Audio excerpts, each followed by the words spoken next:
माँ की ममता डरावनी कहानी। गुजरात शहर में एक लड़का रहता था जिसका नाम उत्कर्ष था, जो 35 साल का था।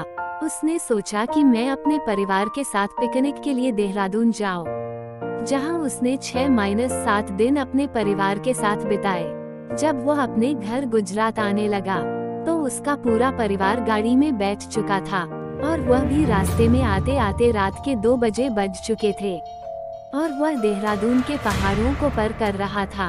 तब सड़क एकदम सुनसान पड़ी थी और पूरी सड़क पर सन्नाटा छाया हुआ था। अचानक उत्कर्ष की गाड़ी के आगे एक औरत दिखाई दी जिसके काले घने लंबे बाल और सफेद रंग की साड़ी पहनी हुई थी और वह दूर से ही हाथ हिलाकर गाड़ी को रुकने का इशारा कर रही थी। औरत को देखकर उसकी मां ने कहा, बेटा गाड़ी मत रोको, पता नहीं ये कैसी औरत होगी जो रात के समय सड़क पर घूम रही है, क्या पता ये कोई लुटेरन हो या फिर कोई बुरा साया। तब तक गाड़ी उस औरत के पास में पहुंच गई और जोर जोर से गाड़ी का दरवाजा पीटने लगी। उसको देखकर ऐसा लग रहा था कि मानो या बहुत मुसीबत में फंसी हो। उत्कर्ष की मां ने बोला, गाड़ी का दरवाजा मत खोलो, लेकिन उत्कर्ष ने बोला कि यह औरत किसी बड़े घर की और शरीफ दिख रही है और लगातार रोए जा रही है, एक बार इससे बात कर लेता हूँ। और उसने गाड़ी का दरवाजा खोलकर पूछा, क्या बात है और आपको कहाँ तक जाना है, आप क्यों रो रही हो।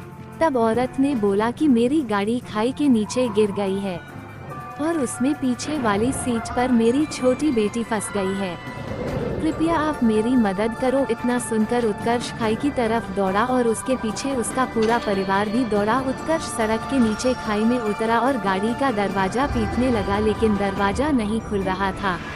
उसने किसी तरह की ईंट से पीटकर गाड़ी का कांच तोड़ दिया और लड़की को उतार लिया।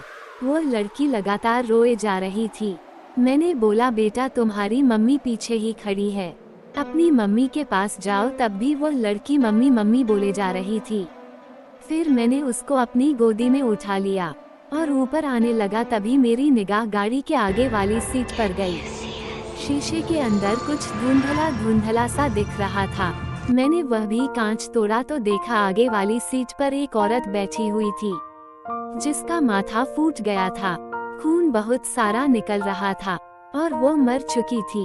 तब मैंने पीछे मुड़कर देखा कि वो औरत वही है।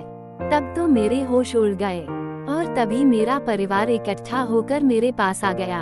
ये भयानक दृश्य सबने देखा। जो औरत मर चुकी थी उसी ने हमसे मदद लेकर अपनी बच्ची को बचाया। रात में हमें उसके बाद वहाँ कोई नहीं दिखा। हमने आवाज भी लगाई तो भी वो औरत दोबारा नहीं आई और हम बच्ची को लेकर अपने घर आ गए। अभी तक वह लड़की हम लोगों के साथ हमारे घर में रहती है। उसकी माँ ना तो हमें कहीं दिखाई दी और ना ही कभी परेशान किया। वीडियो अच्छी लगी हो तो वीडियो को लाइक करें।